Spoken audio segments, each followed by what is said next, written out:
And we're back to learning Inkscape in a year, day 35. Let me show you how you can create rounded triangles. With rectangles, we had these circles right here to adjust the roundness.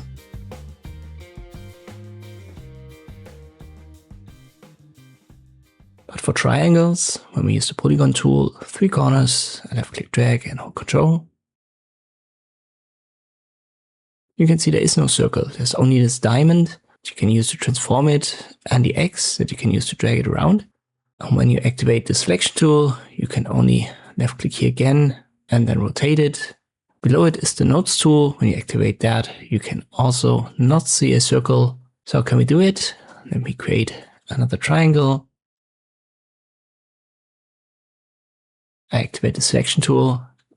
We have to go to path and then use the path effects. And here we actually have the option. And you can see that if it's selected, it says path 1. And if it's not selected, it tells it to select the path. So everything will be grayed out then. Make sure that your element is selected and then you can use the drop down. And the first option is called corners. Seems like there's a lot to adjust, but it's actually fairly simple, at least in its basic form. You can just use the radius here and this will round the corners. Below it is a unit option. So if you need a specific value,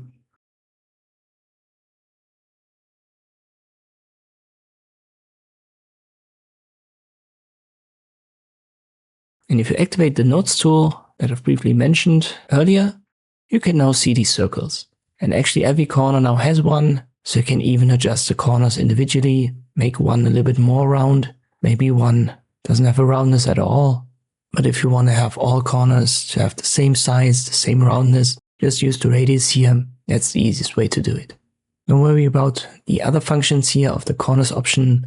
We're going to talk about this menu in the future in detail. For now, this is just a way to create rounded corners, not just for triangles, basically for any shape that is a path in Inkscape. I hope this video was helpful, thank you for watching, and I'll see you next time.